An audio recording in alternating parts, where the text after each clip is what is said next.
Hi there, you're listening to episode 41 of the Cowgirl Confessions podcast, featuring my good friend, who also happens to be my sister-in-law, Ayla Johnson with Ayla Johnson Photography.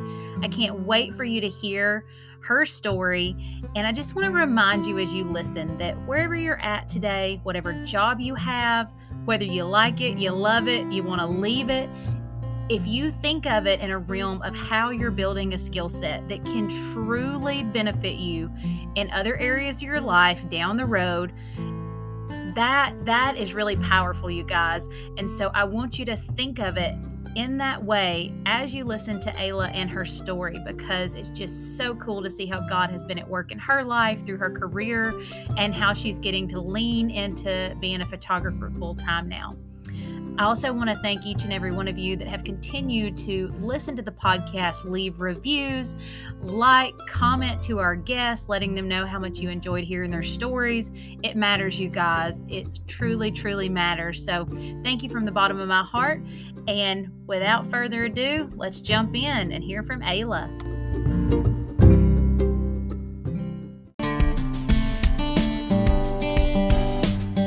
Hey y'all, and welcome. You're listening to the Cowgirl Confessions podcast. I'm your host, Dakota Dawn Johnson, small town cowgirl with southern roots, blazing a trail as a Midwest ranch wife, mama, and businesswoman. The mission of Cowgirl Confessions is to share the wonderfully wild and western life stories of cowgirls from all walks of life. We'll talk about the highs, the lows, and everything in between when it comes to navigating careers, cowboys, kids, and cattle. Legendary cowgirl Dale Evans said it best: "Cowgirl is a pioneer spirit, a special brand of American courage. The cowgirl faces life head on, lives by her own lights, and makes no excuses. Cowgirls take stands. They speak up. They defend the things they hold dear. A cowgirl might be a rancher, a barrel racer, a bull rider, or an actress, but she's just as likely to be a checker at the local Winn-Dixie, a full-time mother, a banker, an attorney, or an astronaut. If you're into wet saddle blankets, talks with God, buckets full of laughter, and the life lessons learned in the process, kick off your boots and settle in. I pray these stories encourage, empower, and give you just the leg up you need. Here's to embracing the cowgirl state of mind, no matter how wild and western life may get along the way." All right, y'all. I am so excited because this is the first time I've gotten to have an in-person real live guest, and because it's my sister-in-law that I'm getting to interview today and introduce y'all to. Ayla, thanks for being here. Thanks, Dakota. I am so excited. Yes. So if you hear anything, our mother-in-law is downstairs with our children, and so she is really being the MVP right now so that we can have a few minutes of quiet time to bring you this episode. And all of you mamas out there know, like, finding that little bit of quiet time is hard. A little bit of a backstory. So Ayla is actually how I met my husband. So I owe pretty much my life to her, because where I'm at right now, it's all thanks to her and my brother-in-law, Trenton. They introduced me to Tyler, and you guys know the rest is history. So next baby's probably going to be named after me. Yeah. Probably. She's thinking that we're going to have another one and name it after. We're good with 2 right now, but if we go for a third, it's definitely going to have to be named after Ayla. So Ayla, and I could go on and on about you, but I would love for you to just, share with the listeners a little bit about your Western roots and your family. Sure thing. So my name's Ayla Johnson, McCoy Johnson. I'm a native to southeastern Oklahoma. That's where I was born and raised and grew up. My family down there is very rooted in the Western industry, rodeoing. My uncles and my grandpa and my sister, they still raise buck and bulls and take them to futurities and the PPR events and things like that. So grew up rodeoing and doing all the things. But now I live in southeastern Kansas with my husband, Trenton. He's my college sweetheart. Awesome man. We have 2 little girls, a 3-year-old and a 1.5-year-old, Gentry Lynn and Tegan Hope. They keep us very busy, but we are very, very blessed. I love them to pieces. My husband and I sell real estate. I have my real estate license kind of on the side to help him do that. We run soccer calves, and I have my photography business. So that's a little bit about us. I still rope. My husband's a steer roper in the PRCA. I'm a breakaway roper. Love breakaway roping. Kind of slowed down a little bit now since we had kids. But I did get to rope in Cheyenne the first year that they had the women's breakaway roping. So bucket list right there that I got to check off. So it's a little bit about me. She's like downplaying it. She's such a hand, and I cannot wait for the day. Like, we both kind of been on a little bit of a breakaway roping hiatus as far as getting to compete, but I can't wait until we're like back in the practice pen together. Because, iron sharpens iron. And that's what I always felt like when we were getting a rope together a lot before we had babies. I want to dig a little bit deeper, Ayla, because you mentioned that, the McCoys, and for anybody listening, we're talking about Oh My Gravy, like Cord and Jed are her uncles. And so, she comes from good stock and just really rooted in the Western industry and has grown up in the photography business.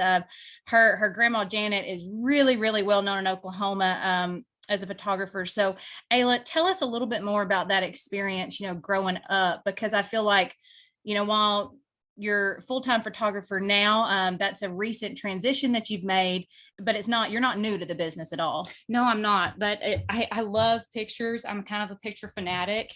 There's just something about having a print that you can see, and they're so special because you don't know what's going to happen, or who's going to be gone, and there's something about pictures that they're bigger than themselves, I think, to me personally.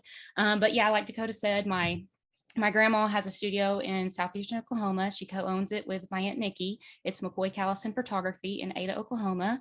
My sister is also a photographer. She shot our wedding. Her sister did, and Ayla did our engagement photos. So, we just keep it in the family for the photography because they're just that good. Yes. My sister, she's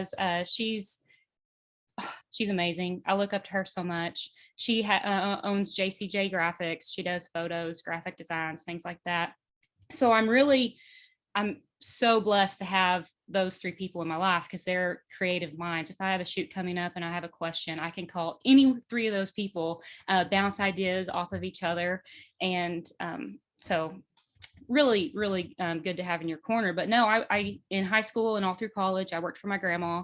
I always said I was better behind the scenes on the editing.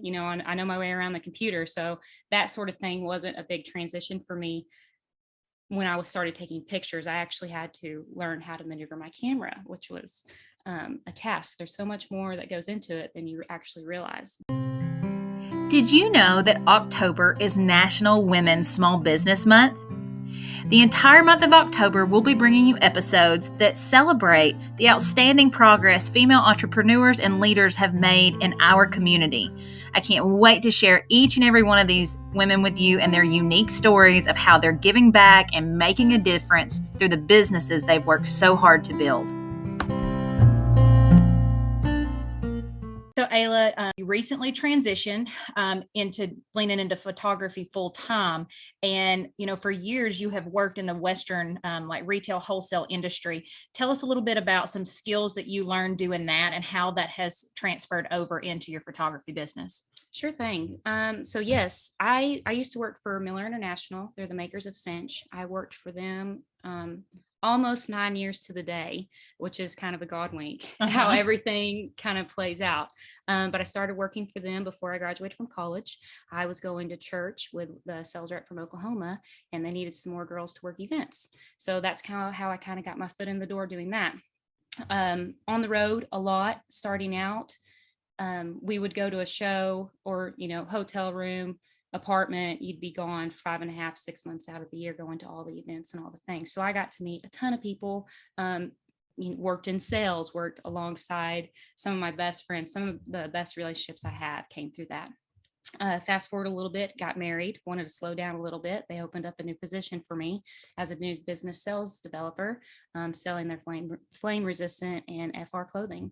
So kind of switched gears a little bit and went to safety shows and oil and gas events. And with that comes meeting different types of people. Honestly, my photography business kind of blew up. I'd been taking it for several years. Like Dakota said, I took her engagement pictures. I started taking pictures for people other than family about 4 years ago. Never really pursued it because I had a full-time job, was very busy.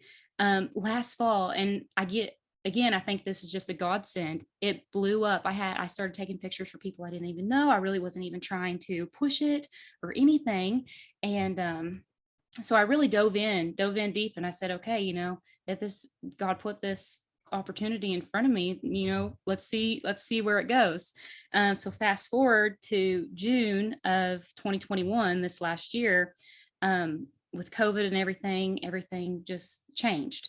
Everyone knows that. We all kind of went through it. So the brand that I repped has been discontinued. So really no need for a new business development specialist if there's not going to be any new business. So I finished my career with Cinch and just jumped right in with photography. Honestly, never even skipped a beat.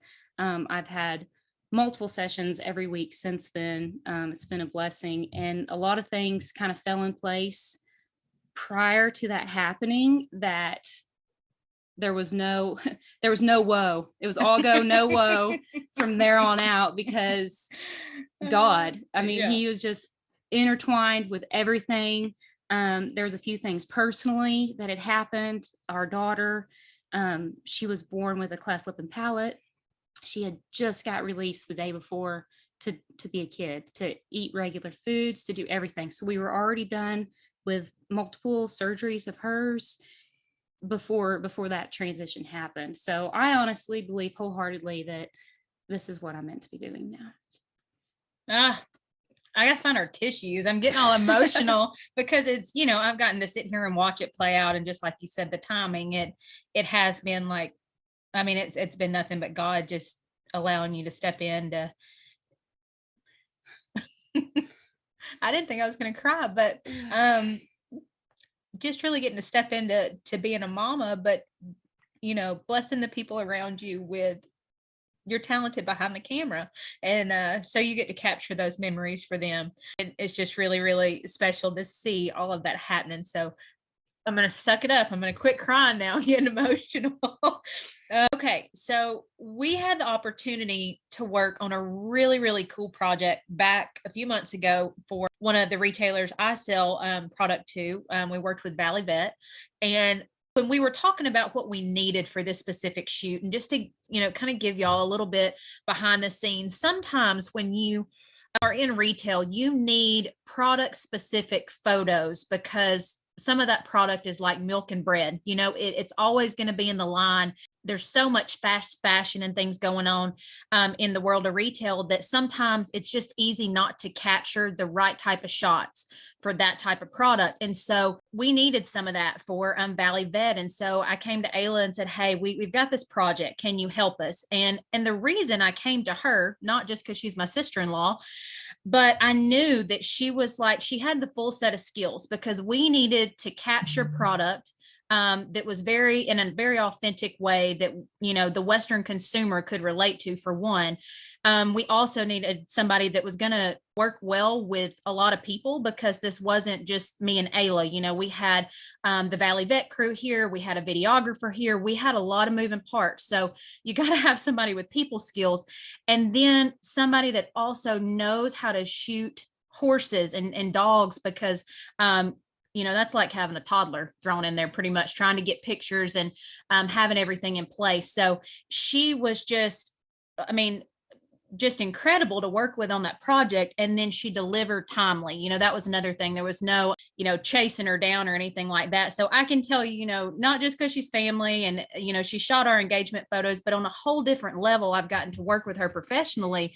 And I was, just blown away by how great the images turned out, and just her professionalism as she worked with, one of my retailers that I really, really admire and wanted to make sure we delivered great product to. So Ayla, through that experience, if there's somebody listening that, wants to get their foot in the door to be able to do something like that, what are some of the skills or some of the things that you would say, hey, these are areas that you could kind of work on to put yourself in that position?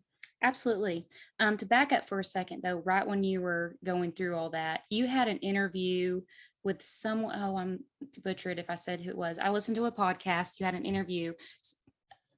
She wanted something with a steer head or something on it, and she got a show calf or something. Oh yeah. That was Jesse Jarvis. Yes, Jesse Jarvis. So that made me think of that, because honestly, where we are, of course, southern states are kind of drenched in that way of life, but I feel like where we are located geographically, southeastern Kansas, there's a lot of cowboys and cowgirls here, and it's very rural, but there is a missing link with people that kind of understand this lifestyle, and everything that goes with it. So that was something that was really neat. And I think that there's a need for that. There's a niche, and that's something that I can bring to the table as a photographer, to come in, and you won't have your horse's ears laying back or anything like that.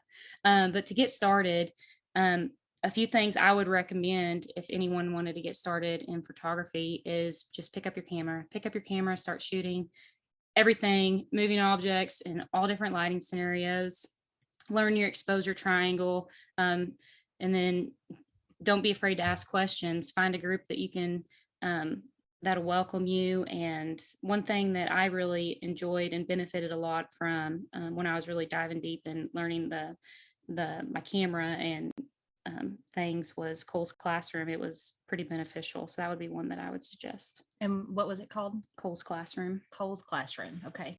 Outside of kind of the classes you've taken and everything, I know people are going to ask, because I feel like anytime there's a mom and she's running a business, people are like, how do you do it? How do you do it with kids? Do you time block? Do they go to the babysitter? Like, how do you do it? First thing that popped in my head right there is I have an amazing husband. Yes. He is so great. Like I said, he's a real estate agent. I'm a stay-at-home mom, photography on the side. Being a mom's my main priority. That's my whole goal in life, is to be a good mama and a good wife. But we juggle a lot back and forth.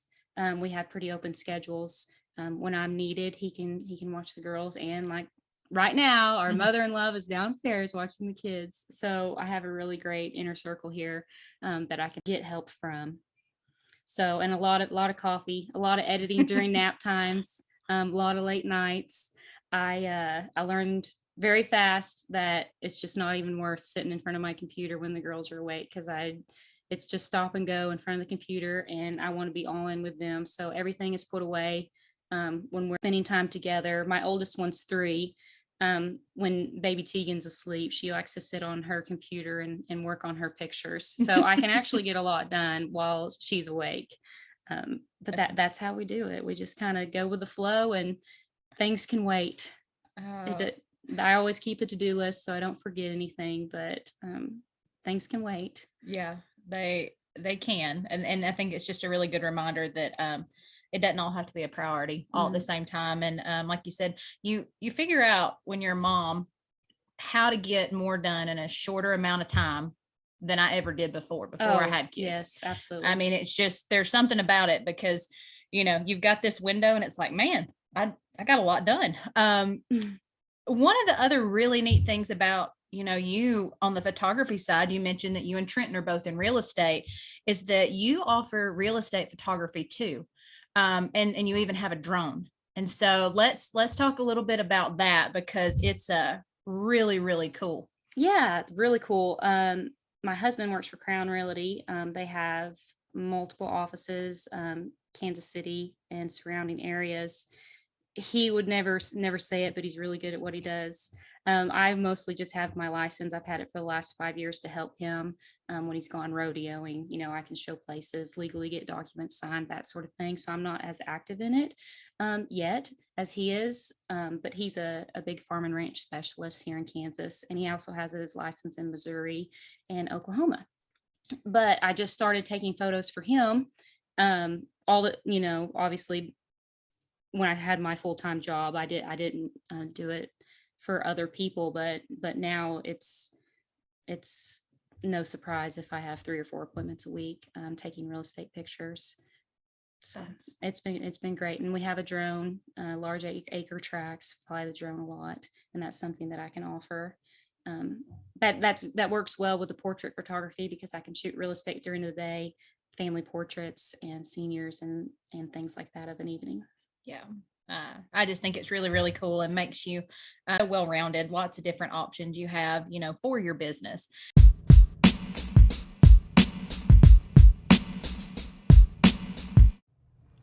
Christmas is right around the corner, y'all, and I don't know about you, but I've reached a point in my life where I want to keep gift giving simple while meaningful. My friend Julie and her staff at High Call Outfitters are ready and eager to help you find that perfect gift for your special someone, or maybe even yourself. They have gift cards available and everything you could possibly need, whether you're looking for something to take you to the practice pen, the boardroom, or somewhere in between. They literally have it all to help you look sharp for any occasion. And for the entire month of October, you can use the coupon code Ship Free on any purchase of $75 or more to receive free shipping. That's right, use coupon code Ship Free on any purchase of $75 or more to receive free shipping the entire month of October. Go follow them on Instagram and let them know you heard them on the Cowgirl Confessions podcast. Go follow them on Instagram and let them know you heard about them on the Cowgirl Confessions podcast. Go follow High Call Outfitters on Instagram and let them know you heard about them on the Cowgirl Confessions podcast. Be sure to visit www.highcalloutfitters.com and let them know you heard about them on the Cowgirl Confessions podcast.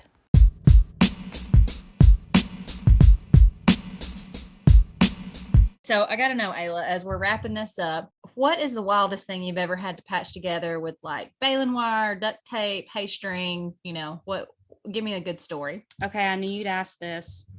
And I married a man that if it's worth doing, it's worth overdoing. So I can honestly say that I have not cobbled anything together in a while now. We've been married. We just celebrated 7 years.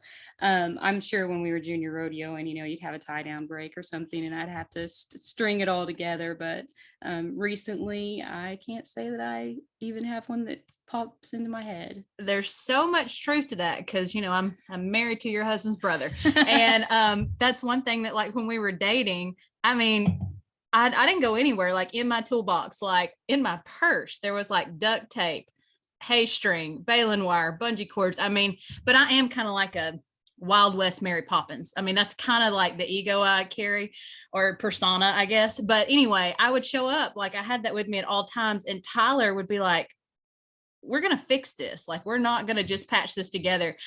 Whew, that was like a whole new learning curve for me. Cause really all I'd ever done is just kind of patch stuff up my whole life. And so it is really nice. I think you and I probably are the best of both worlds because we know how to do it. We could do it if we had to, but we got good men that really try to, keep stuff from falling apart on us. So that's true. He'll still tell me, Ayla, if it's worth doing, it's worth overdoing. Like, okay.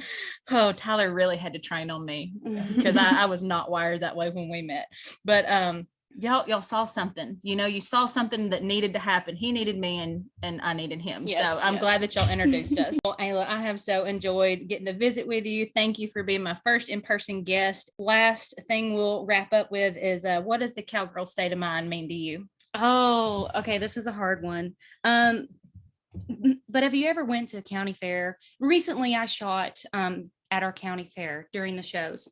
And I loved that because I was in the ring with the kids and there was no pouting. There was no any, they're just all really hardworking individuals. And I think, growing up in the ag world, anything like that, you learn how to work through something. You're going to run into something that needs to be cobbled together. You got to figure out how to fix it. So I kind of think the Cowgirl state of mind is perseverance, working through it and knowing that you can. Yeah. Love that. Y'all, I will put all of Ayla's contact information in the show notes. Be sure to reach out and you can follow her on Instagram and Facebook. Thank you for joining us today. And Ayla, I sure enjoyed it. Thank you. Me too. Thank you for spending your time with me on the Cowgirl Confessions podcast. I'm so glad y'all stopped by. If you could take a moment to share this episode and tag us on social media, I'd be happier than a cowgirl in a sea of buy one, get one vintage turquoise. Subscribe to make sure you don't miss an episode. New episodes will be released bi-monthly. Please leave us a review if you feel so led by going to iTunes. Your feedback will really help us breed the idea of grabbing life by the horns with a cowgirl state of mind into women across the globe. Some that may have never even had the privilege to throw their leg over a horse, but could most certainly use the cowgirl state of mind while navigating life. Thanks again, y'all. Until next time, keep pursuing your dreams with that all go and no woe mentality. Remember, you're writing a story that's worth saddling up for, sister.